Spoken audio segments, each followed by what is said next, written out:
12 जून 2025 दोपहर 1:38 पर air India flight 171 ने अहमदाबाद इंटरनेशनल एयरपोर्ट के रनवे 23 से टेक ऑफ किया।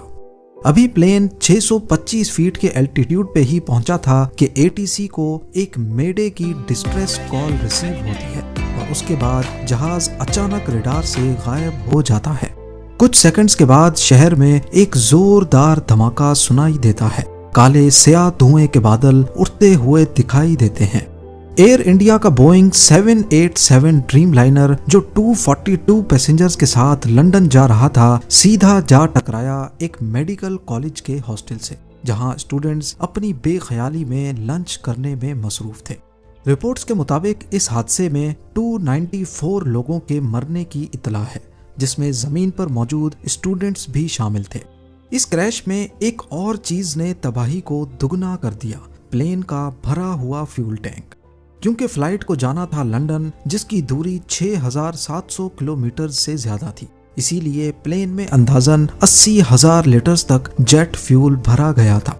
जब ये एयरक्राफ्ट हॉस्टल से टकराया तो उस फ्यूल ने पूरी बिल्डिंग को आग का गोला बना दिया। फायर ब्रिगेड के लिए भी आग को कंट्रोल करना मुश्किल हो गया, क्योंकि इतने ज्यादा फ्यूल की वजह से जो आग लगी थी, उसकी वजह से हर तरफ जलते हुए लोहे के टुकड़े गिर रहे थे। ये फ्लाइट, जिसको बोइंग 787 ड्रीम लाइनर कहा जाता है, अहमदाबाद से लंदन जा रही थी, जिसमें 230 पैसेंजर्स और 12 क्रू मेंबर्स मौजूद थे।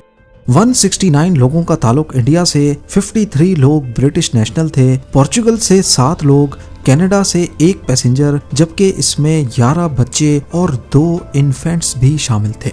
कमांड लाइन में थे कैप्टन सुमित सबरवाल और फर्स्ट ऑफिसर क्लाइव कुंदार। ये दोनों एक्सपीरियंस्ड पायलट थे, लेकिन हैरानकुन तौर पे इतनी बड़ी तबाही में भी एक जान जिंदा बच गई। इमरजेंसी एग्जिट के पास सीट नंबर 11A पे बैठा था रमेश विश्वास कुमार। उसने मीडिया को बताया कि एक जोरदार धमाका हुआ और चंद सेकंड्स के बाद हर तरफ लाशें बिखरी हुई थीं। डर के मारे मैं भाग गया और किसी ने मुझे एम्बुलेंस में डाल दिया, लेकिन उसका भाई अजय, जो उसके साथ ही सफर कर रहा था, अभी तक लापता है। ये एयरक्राफ्ट 11 साल पुराना था और एविएशन दुनिया में इस मॉडल की रेपुटेशन काफी अच्छी थी। मीटियोलॉजिकल रिपोर्ट के मुताबिक उस वक्त मौसम बिल्कुल क्लियर था, कोई तूफान, बारिश या लो विजिबिलिटी नहीं थी। तो फिर सवाल उठता है कि प्लेन क्यों गिरा? क्या इंजन फेलियर हुआ या फ्यूल टैंक फट गया या कोई टेक्निकल मॉल फंक्शन? कुछ रिपोर्ट्स के मुताबिक प्लेन ने टेक ऑफ के बाद जल्दी हाइट गेन नहीं की। एक्सपर्ट्स कह रहे हैं कि इंजन ने शायद पूरी ताकत नहीं दी, जिसकी वजह से प्लेन को वो लिफ्ट नहीं मिली जो मिलनी चाहिए थी।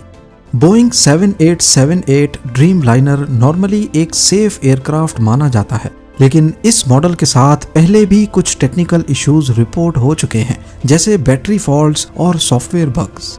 अभी ये क्लियर नहीं है कि क्या इस क्रैश का इन इश्यूज से कोई ताल्लुक था या नहीं।